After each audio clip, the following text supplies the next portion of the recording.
We might as well kick off and see how we start. So welcome everybody. I'm assuming that you can see my screen because I've got the red border around my presentation. So I'm going to make the safe assumption by now that this works. For those that joined us last month that saw the debacle of us finding out the hard way that the new Teams webinar experience had launched with no notice, you'll be proud to know that this month we've reverted back to the old webinar experience without knowing. So I feel a little bit more comfortable that we're back in the world that I know. It would have been nice to know that beforehand, but that's okay. We're all about surprises. Let's consider it an Easter gift. So to kick things off, as usual, you all know who I am by now. My name's Dan. I'm the Training and Adoption Practice Manager for ICOM. Welcome back to another Modern Work Pulse. This one's for April. So this month, we've got some fun stuff. Sam's going to take us through how to be a OneNote ninja. Everyone wanted to be a ninja at some stage in their life, I'm sure. Now we can do it with OneNote.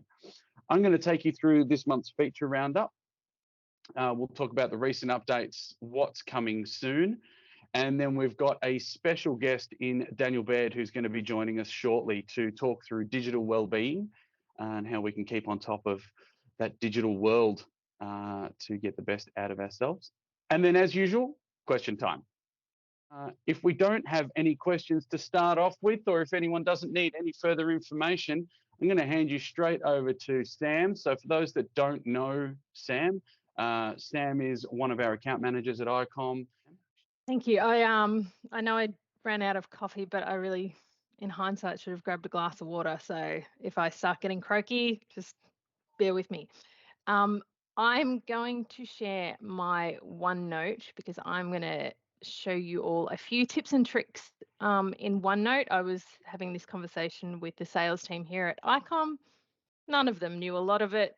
And then Dan's like, oh my God, you should do this in the Modern Work Pulse. I'm like, oh, okay, great. I'll teach everyone. Anyway, so that's how we got to this point. I was umming and ahhing about what OneNote to actually share with you. I'm like, probably shouldn't share my work one. So I'm sharing my personal tax notebook, and I'll explain what I do in there in a second. I'm sure everybody knows what OneNote is, but for the 2% of people on the call that might not know, it's essentially a digital notebook. It's Microsoft's digital notebook, but it is so much bigger than that. It's not just, a place for taking notes. It's essentially, you can have your notes inside of a manila folder, inside of a filing cabinet. What I mean by that is if I go to, let's go to last year's tax and I'll show you through that. Can everyone see it okay, by the way?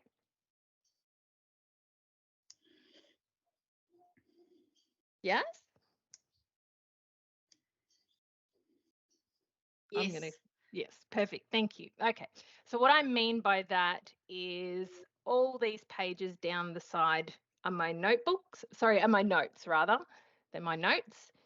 They are sitting inside my manila folder, which is, 2021 to 2022. This is another folder. This is another folder.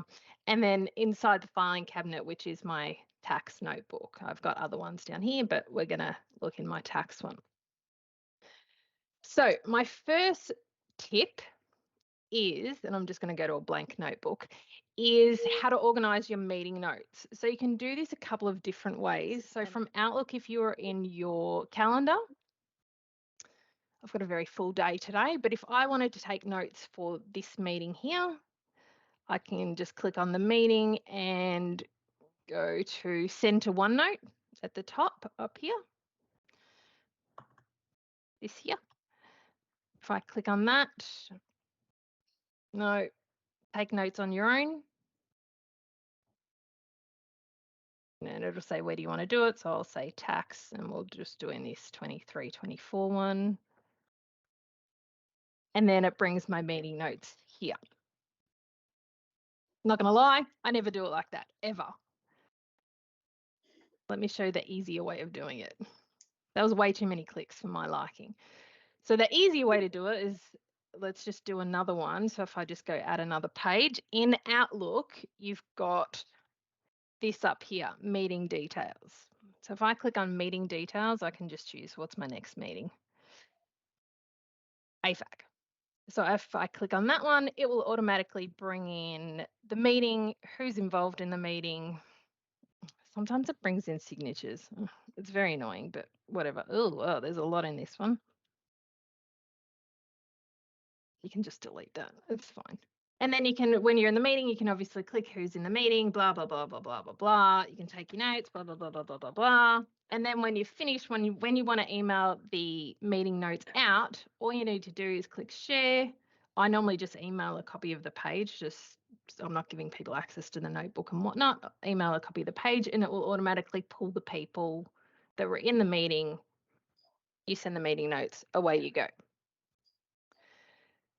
The next tip is, let me pop that one back over there, is how to organize your notebooks into sections. So I've come across a lot of people that, let me have a look at this one. They've got page. They've got like a million pages and there's no structure to it.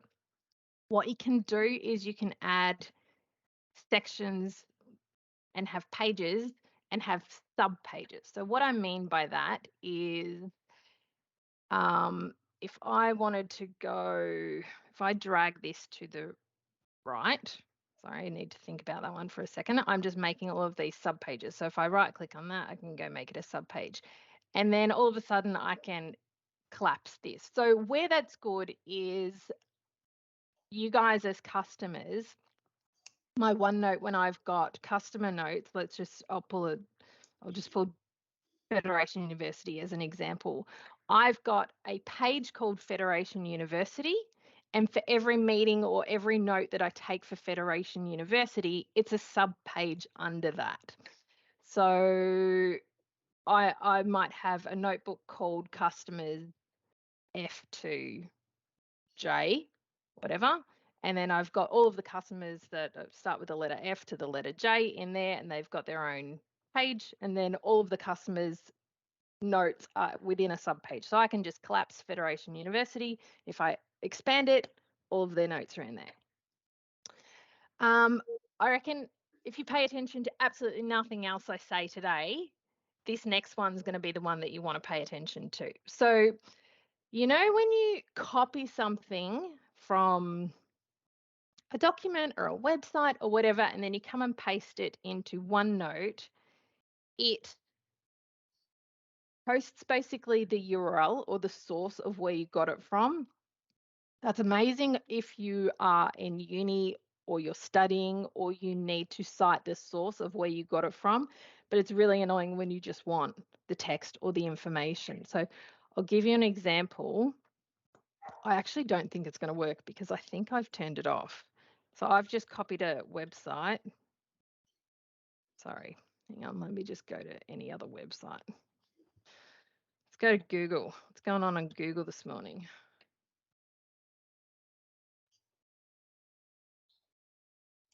Weather. Bomb. Let's just choose something. All right, copy, paste. See how it does this? So from bomb.com.au. Great, but I'm not in uni. I don't care. So what you can actually do is you can go into File. Sorry, the sun's right in my eyes. Options at the bottom.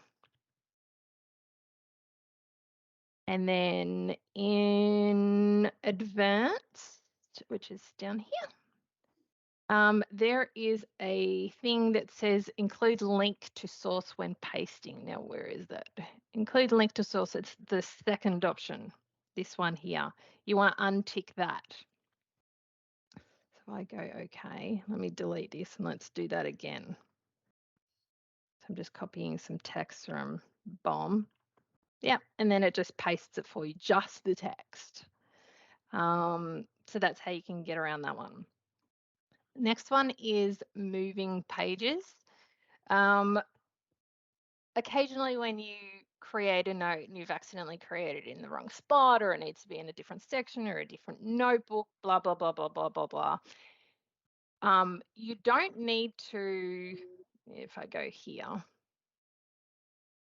You don't need to copy everything that's on that page, create a new page, and then paste it in the new notebook or the new page or wherever it is. You don't need to do that. All you need to do is right-click on the page that you want to move or the section, click on Move or Copy, and I can say that I want to move it to, I'm just going to move it to 2024, and you can move it there or you can copy it there. I'm not going to do it because I'll stuff it up. I'll stuff up my tax and then I'll confuse myself. But you move it or you copy it and it'll move everything that's on that page over there. That's all you need to do. Clip the web. Do I have this installed? Yeah. I should have just shared my whole desktop. Sorry, guys. All right, the next one is clip the web. So this is actually an add-in in Chrome, or I actually use Microsoft Edge, but same. It's just an add-in. So once you've got the OneNote web clipper, you'll get a little add-on symbol up here. Oh, I need to sign in. I haven't signed in. I wonder if I can. Great, easy. All right, so web clipper. Once you've done it, you click it on. You've got a couple of different options. So I can clip this entire page if I want to grab the information on it. If I want to just grab a region, I would just do that. And you can set a default location, whatever, or you can just say, I'll just go, where am I going? Tax 2024. Click. And let's do it over here. And it'll pop it over there in a second. But it'll take a minute to sync. Your other options that you've got is if you just want to clip the article, so it gets rid of images and stuff like that, and then you can just bookmark the page. So that's that one. You can do printing directly to OneNote. Print to OneNote. So if you want to print anything, you're in Word, you're in PDF, you're in whatever. In your printer sections, there is something called OneNote. Okay, so if I click on that one and go, let's move Dan out of the way and go print, it should pop up and say, where do you want to print it to? It's over here in the background. I'll go Sam 2024. There's that clip that we did in the web before, by the way, and then it prints it. A good example of this, and this is why I chose my tax notebook, is because I keep all my tax receipts in OneNote so that at any given time, all of my receipts are in one spot. So what I do is if I'm in my email and I've got a receipt from JB Hi-Fi or whatnot, I will open the email or the PDF, whatever it is, and I will go print to OneNote, and I will automatically put the receipt in here. So as an example, I bought a charger cable. This is the receipt for my new phone, headphones.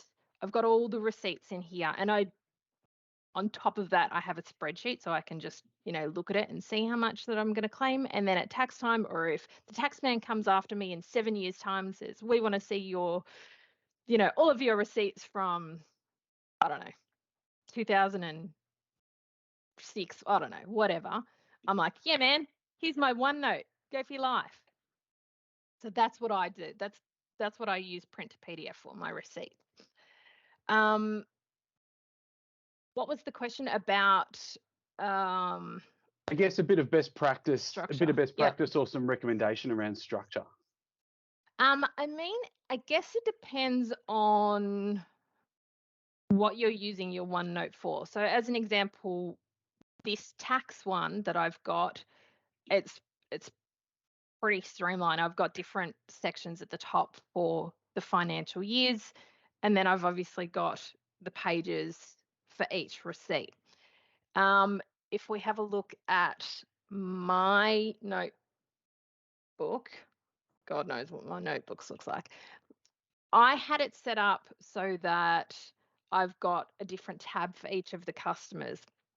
The sales team have since combined all of these into one notebook. So instead of me having, all of my customers' notes, the sales team have got access to each other. So we've combined them all into one. And so what we've done is instead of having a tab for every customer, we've got A to E, F to J, blah, blah, blah, blah, blah.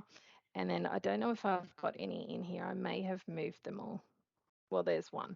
And then, so let's just say for customer C, I've got center text as a page, and then sub-page under that is I've got notes. Same for City of Burnside, as a customer as a page. I've got sub-pages, all the notes for that particular customer. I don't know if I've got anyone else. I also have customer list at the start, and I've got hyperlinks too. So if I go, some of these may not work because I've probably moved them, but center text as an example, I didn't move. So if I click center text, it will take me to the center text folder. I've got something slightly different than what you guys have, which is this stuff up here, all these macros. I won't go into it, but that's basically how I got this URL. I can basically go, I want a table of contents, bang, and it will automatically link everything. I can totally do a separate one on that at some point, but there's way too much stuff there to get into. You can also have, I wonder if I've got one. Oh yeah, you can have section group. So within this, I think that's what it's called. Within my OneNote, I've got section groups. So I can click into accounts, and that's where we were a second ago. If I go back, I can go into partners. It's almost like, you know, when you've got a filing cabinet, these are like your drawers, basically. That's a great analogy, Samantha. The notebook is your filing cabinet. The section groups are your drawers, and then within your drawers are your manila folders, and then within your manila folders, you've got your pages or your sub pages. Oh my God, someone should really think of this. That's a great analogy, drawers. That's the analogy that you needed 10 minutes ago. Oh no, I know. Pat on the back. Got there eventually. So that was a very long-winded answer to it depends on how you use your OneNote. Sorry. I tend to be structured, and I don't know if anyone's noticed that I like my OneNote color coordinated. It has to be a certain color, so it has to go the color of the rainbow. Really anal about that one. Don't know if the sales team have noticed that I've been changing the colors. They probably haven't noticed. Yeah, did anyone else have any questions? All right, thanks, Sam. Just waiting for the magical PowerPoint deck to load again. There we are. All right. We all good to go through the what's happening, what's coming soon? Is everyone ready? Is everyone excited? Yes? Yes. Excellent. Good. The silence is golden. So I'm going to do this relatively quickly because there's a few interesting things here. First things first, what's new? Teams green screen, hey? What we can do with the Teams green screen, so soon we'll be releasing the green screen feature for all users. So this will help you with your virtual background with green screen. That'll give you that sort of more detailed, more enhanced virtual background effect. So you will need a green screen or a colored background behind you. But what it means is all that stuff in the background will pick up that you've got that green screen there, and it'll give you that better quality virtual background there. So to enable it, you've got to make sure that you've applied that background effect in your Teams meeting before you enable the green screen effect. It's confusing. You've got to enable the background, then turn on the green screen effect, then go back into it. And like I said, you will need a solid color screen or a clean background wall behind you. So there are multiple backdrop colors to choose from. We haven't seen what that full list looks like yet, but you can imagine it would be your basic sort of green, blue, potentially whites and grays that are just that solid color behind you.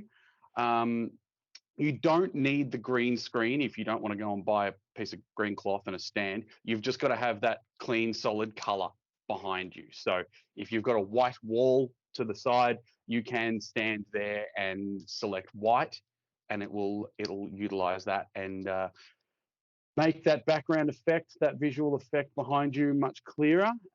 So, now you can put yourself in whatever background like we've been doing for a couple of years with a virtual background, and now it'll just look like you're in a Hollywood movie. So that should start rolling out mid-April, and we're anticipating seeing that finishing sort of early to mid-May. So keep your eyes out on that, and we'll put out a blog post when that's all rolled out properly. The next one, this has been buzzing. Sorry? I said I'm going to demo this one. The avatar, go on, give it a crack. So Teams avatars, they're here. They've finally made it. You can now create your avatar for Microsoft Teams from the Avatars app. There you go. There's Sam in a virtual world. And yeah, you can create up to 3 different avatars to your liking. So to access the Avatars app, it's a separate application that runs within Teams. So you need to go to the Teams App Store, so the app button at the bottom on the left-hand side, and search for Teams Avatars, and that'll install that app where you can go and create up to 3. You can see on the laser pointer there, you've got your 3 options there, and you can customize them as you wish.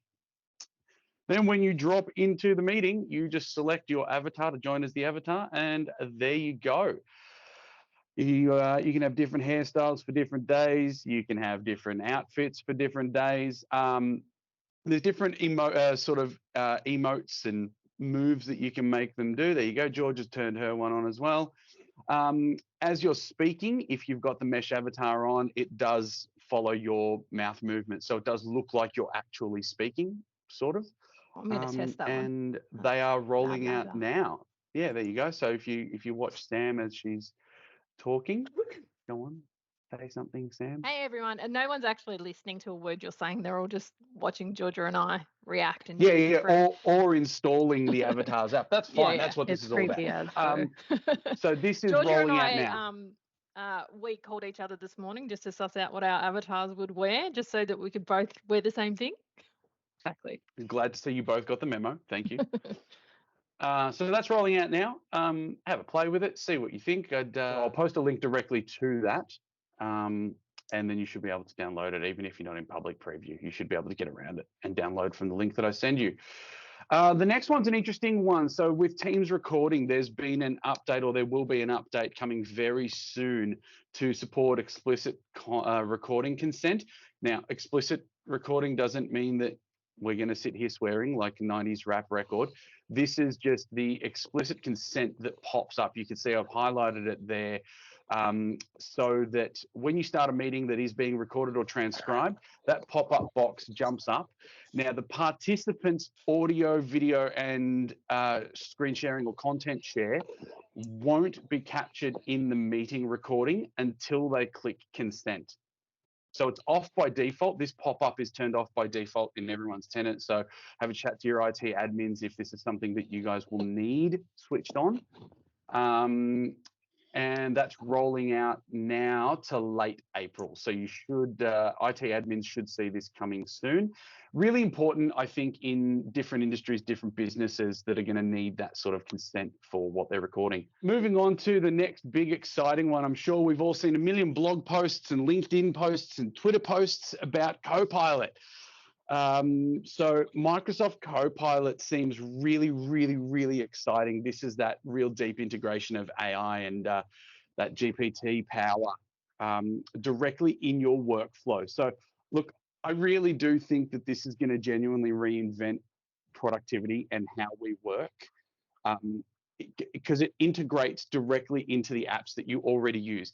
Everything you're already doing will have this Copilot embedded and this AI embedded directly into it. Unfortunately, we don't have any dates. We don't have an indication. We have a coming soon. But what we've got is a couple of examples. The details are really high level right now. We've got a couple of little insights that I'll share with you. So first one is Word. So you can see the animation there. It's a little bit quick, but you can see what it's doing. So Word will help you write and edit and summarize everything that you're putting in there.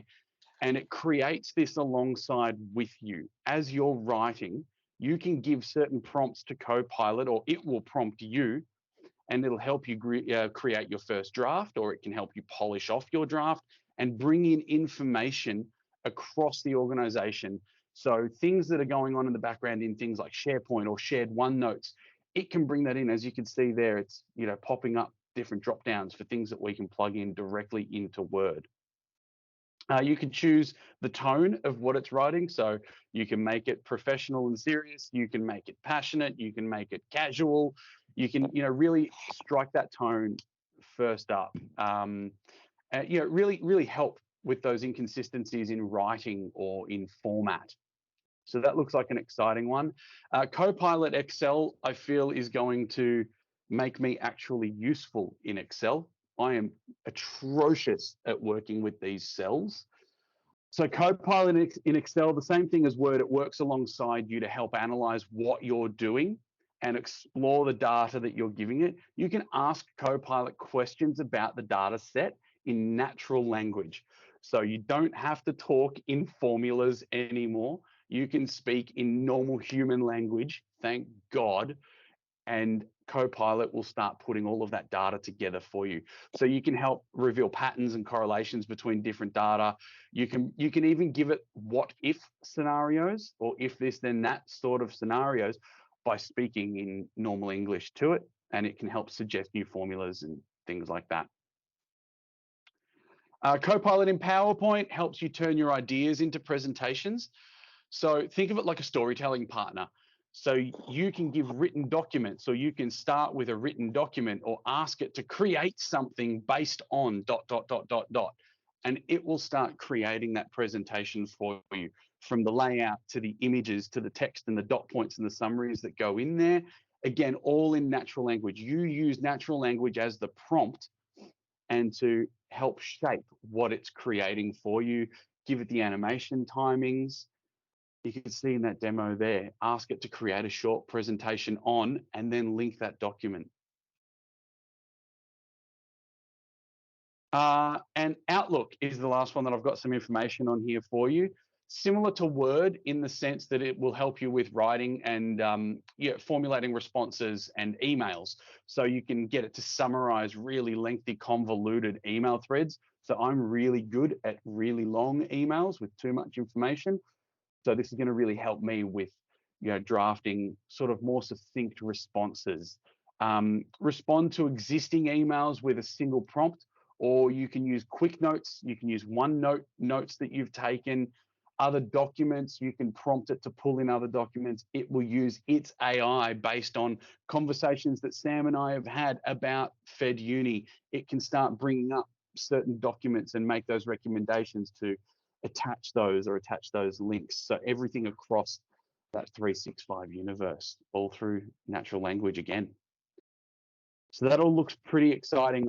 I'm pretty keen on seeing all of this Copilot stuff starting to roll out in a real world. As we spoke about ChatGPT a couple of months ago, and the power of how it's going to start integrating with Office 365, and Copilot is what that's going to look like and how it's going to start rolling out. So we're really excited. We know that it's going to also plug into Power BI as well, and there will be more Teams integration with Copilot. So stay tuned for that one. When we have more information and more dates, more solid stuff for you, we'll definitely let you know. The other big exciting one, which we've all heard a lot about, is Teams 2.0. So Teams 2 is now in preview mode. Now, if I had red flashing lights, I'd be flashing them right now. This is a very strong proceed with caution. There is a link there, so you can click on that link to get more information about what this all means. Really pay attention to the fact that this is in preview mode. Not everything works properly. There's a lot of stuff that isn't on yet. Feel free, and I encourage you all to go and play with it. You can see up here, when you load Teams, there's that new Teams toggle. You can turn that on and off if you've got that preview mode enabled in the back end. So you can go and have a play with the new Teams and see the new layout. There's a couple of new experiences. For example, the new channel experience is that it's top to bottom rather than bottom to top. Little things like that that are actually a bit more user-friendly than they immediately appear. But again, I do need to hazard that this is in preview mode. It's not all there. There's a really sort of quick high-level list of what's available and what's being worked on at the moment. So right now you can see activity feed, chats should function as normal, as well as calls, meetings, teams and channels with the new channel experience as well. You can support multiple tenants and multiple work accounts. There's a whole new experience for that and how that works. Downloading, uploading, viewing files, including the files tab in chats or in teams and channels, and native apps such as approvals, tasks, all your Office 365 stuff, and Viva. They are all available and working. There is a list of stuff there, and there's a much bigger list on different Microsoft blogs and roadmaps of what's being developed. So do follow the blogs, do have a chat to us, and we'll keep updating you as it's rolling out. But Teams 2.0 is a really good thing, I guess. Most importantly, which I haven't highlighted in those slides, but one of the most important updates there to Teams 2.0 is its performance. So it does run, well, Microsoft state that it runs with a 50% performance improvement. So you should get a whole lot better power out of your computer. You know, you shouldn't, if your computer struggles a little bit running Teams and anything else in the background, Teams 2.0 should well and truly fix that. Increase battery life, you know, faster load times, all of that has been significantly improved. Unfortunately, for those of us on the Mac side of the world, we have to wait a little bit longer. We're talking sort of closer towards the end of the year for that update. But for Windows users, it is available now. So go and have a look, go and have a play. If you need more information, reach on out. Alrighty. Should we hand over? We're all sick of hearing me talk. I'm sick of hearing me talk. I've been hearing it for 40 years now. I'm going to hand over to the one and only Daniel Baird. So we've worked with Daniel a fair bit at ICOM through a few different programs, and we know him quite well. I think he's gonna give us some pretty cool insights into a few things. So buckle in, and Dan, I'll hand over to you, mate. Thank you. Thanks for the intro, Dan. It feels like I've got a little bit to live up to now. But listen, I'll get right into it because time's a bit, when I say limited, we had 15 minutes, but there's a bit to cover. So I am really passionate about mindset, well-being, etc., and have an affiliation with a group called Quality Mind, which I started that affiliation about 3 years ago, and I wish I did it 20 years ago. So it's given me such a different insight into the way that I view things, particularly in the workplace. I'll talk a little bit about some of that at the end, but we'll talk about awareness and how we think and process information. We'll obviously talk about digital media, the good, the bad, and the ugly, but then also tips for managing that on a daily basis. I'm just going to start with this analogy that if you went to the gym, would you walk out and eat this meal immediately afterwards? Interestingly, the discussion with Dan was, he said if he looked like the guy on the left, he'd be happy to eat anything. But I'll just leave that analogy as a starting point, and I'll circle back to it at the end.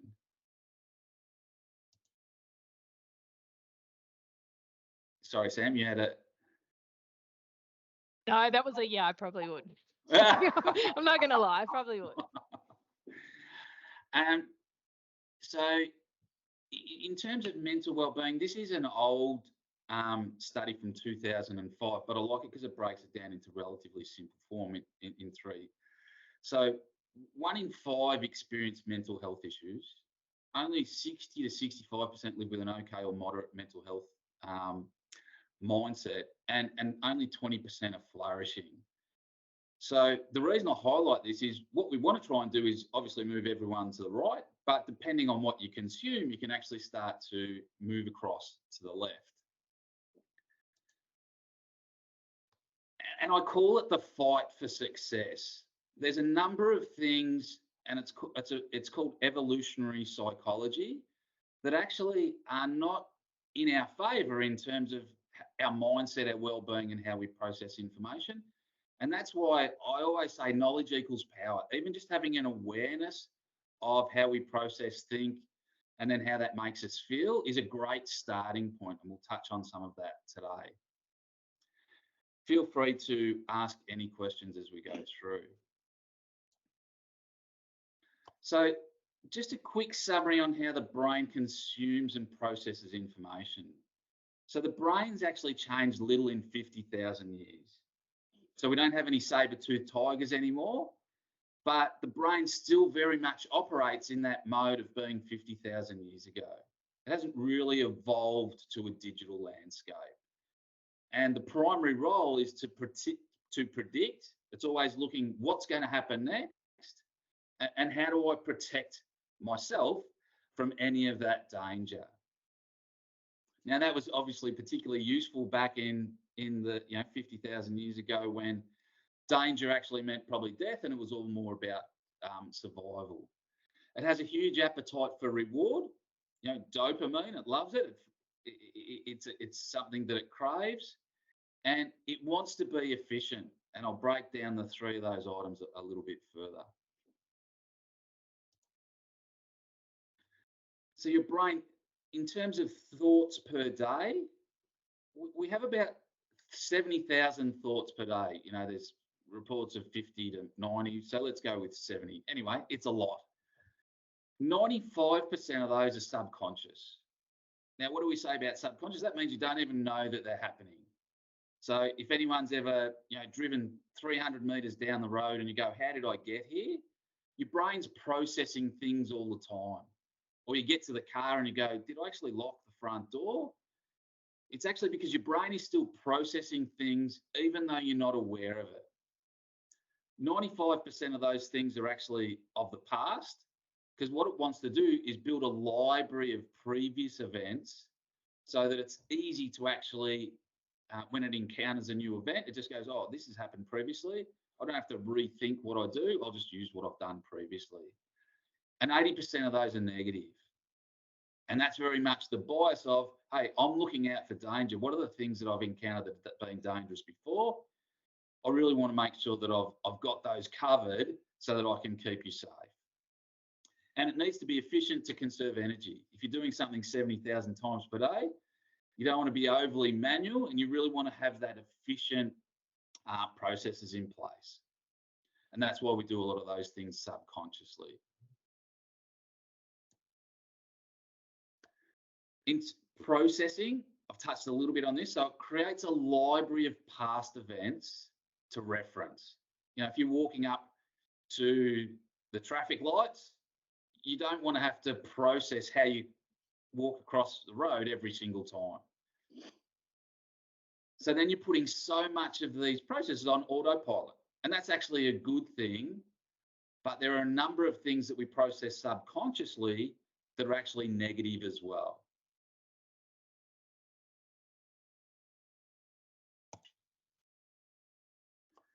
And the brain is extremely complex. So I've broken it down into pretty simply sort of three things here, and I'll do a quick summary at the end. But your brain will seek comfort over discomfort.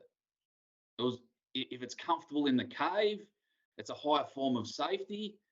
And that then translates into today. It will still seek comfort over discomfort.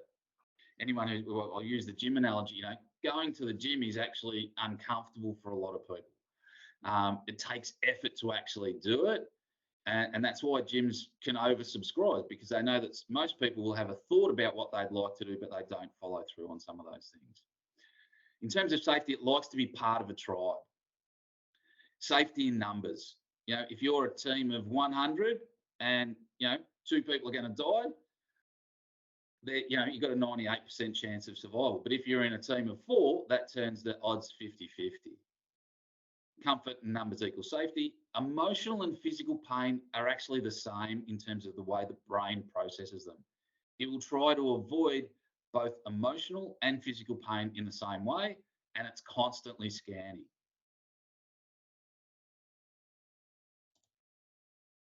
So in summary, only 5% of your thoughts are conscious. So that means that you're actually doing something that you're aware, that you're actually really thinking about, that you're processing yourself. 95% of it is subconscious. It's happening without you even being aware of it. 80% of that is negative.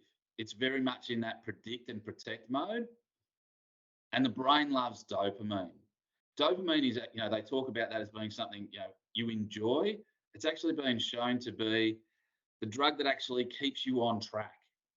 So it gives you a sense of, if you're a deer and you're following and you need to get to water and you smell something that smells, you'll get a hit of dopamine that says you're on track. So how does that then apply to digital media? And as I said, I just want to provide a little bit of a background because then it actually applies to what happens today. And I'll spend a little bit of time on this slide in terms of how it applies today. So the news media, the way the news make money is eyeballs.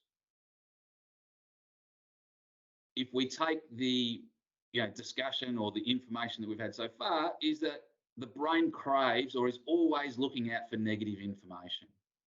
If you've ever driven down the highway and you see a car crash, everyone slows down and rubbernecks because they can see something that's potentially negative, but the brain's actually not just looking at it because they want to look at it from a sadistic view. It's actually going, oh, geez, there might be some danger over there. I better be aware of that, even though we don't process it in that way these days. So the news doesn't actually then, it doesn't talk about who saved someone, that this charity's done enormous work or whatever. News is predominantly built around negativity because that's what people watch, and very much of that is done subconsciously.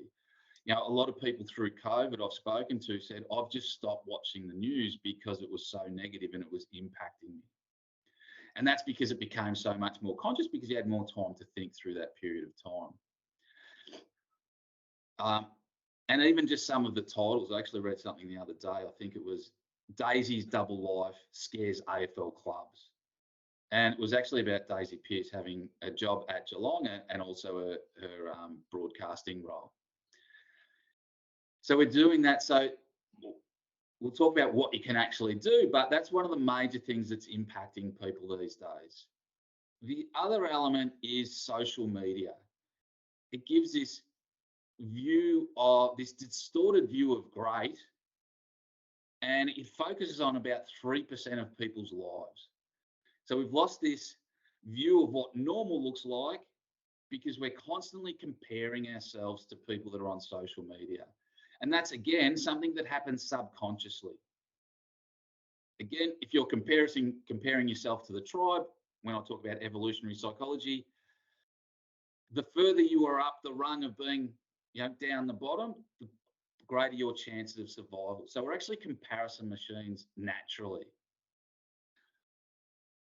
But we get this distorted view because people only post the good stuff, the great stuff. Or there's probably about 0.5% of actually the really terrible stuff as well. So again, we get this distorted view of comparison to what people perceive as great. And we've lost this balance of a normal life. If you throw in there, now you've got influencers who are making money out of social media. Now that's actually a career that, if you survey children, they say, I'd love to be a social media influencer. Something 20 years ago wasn't even considered. Consumerism. This is another major reason that we need to be careful how we actually digest our digital media. Pretty much consumerism, and there's an army of people that are trying to attract your attention to buy their products. And they do that by creating the gap that says, I haven't got the car, I haven't got the watch, I haven't got the best clothes, and until I've got those, I haven't made it. And very much that's around how the advertising is set up. So if you take those three things, you go, well, actually, what can I do? Because all of those are having a negative impact. They've got negative information that's constantly bombarded through the news media. I've got this distorted view of what great looks like. And I've got all this advertising that's telling me that there's a gap in terms of my life. So there is good news. There's the endless scroll of people want to attract and capture your attention by understanding what you like, what you don't like. If anyone's had a thought, I love barbecuing, so occasionally you go, I'll have a quick look at a recipe or something. And for the next 2 weeks, I'm bombarded with information about things I like because people are trying to capture my attention. Or the flip side of digital media is it's actually like a mini university. It's actually not the digital media that, when I say is at fault, it's like consuming an unhealthy meal. So when I use that analogy at the start, if you've done a whole lot of work on well-being, but you spend all day scrolling through your phone, you're actually feeding it all that negative information that can have an impact on how you feel. Yet on the flip side, there's a whole lot of great stuff that sits in the digital media space, and we'll talk about that in 2 seconds. I realise we're coming up to 12. So what can I actually do? The first one is just awareness. Be aware that you've got these natural tendencies towards your thinking, subconscious processing of thoughts. That means there's a bias towards negativity and consuming that. There is very much the good versus the dopamine. So there's the good social media. So look at who you're following on social media. You know, there's a great number of people that I follow and actually really enjoy when I look at Instagram and get some reading and education out of it, versus the army of people that are trying to garner your attention to actually look at their products, create the gap, and buy what they want to sell. Set limits. You know, so there's a whole range of apps that can actually help you with that. Freedom, stay focused, you know, various other things. You know, if we had more time, I'd get people to go on their phone and say, hey, how long have you spent on your phone today? How many times have you opened it? You can get, you know, reports and data on that. So maybe you want to set yourself some targets, or I only want to look at this app for a short period of time. And as I said, just look at who you're following as well. Me personally, I don't watch the news anymore at all. Or maybe I watch a bit of sport if the Tigers have done well on the weekend. I realise we're coming to the end. So digital media or your digital well-being is very much predicated on how you digest it. So it gets a bit of a bad, social media, people talk about that as being a negative in terms of your way you consume it, but it's very much the way that you consume it and how you control it and what your intake is. That was a really quick snapshot. I realised I've just gone over just over 12 o'clock. I apologise if people have got other meetings to go to. I've personally got a little bit of extra time if anyone had any questions. There is some contact information in terms of email address, LinkedIn, or a website. One of the things that I've got a real focus on the moment is well-being and the hybrid workplace. It's very interesting talking and discussing how people are struggling with sort of their personal boundaries and work boundaries after the change through COVID. And again, it sort of feeds into a little bit of the wellbeing piece that I've spoken about as well. So Dan, thanks for the opportunity to present to the crew. Apologies, I ran a couple of minutes over, but as I said, I've got a little bit of extra time if anybody had any questions or wanted to hang around. No, that's great. Thank you so much. Does anyone have any questions for Dan?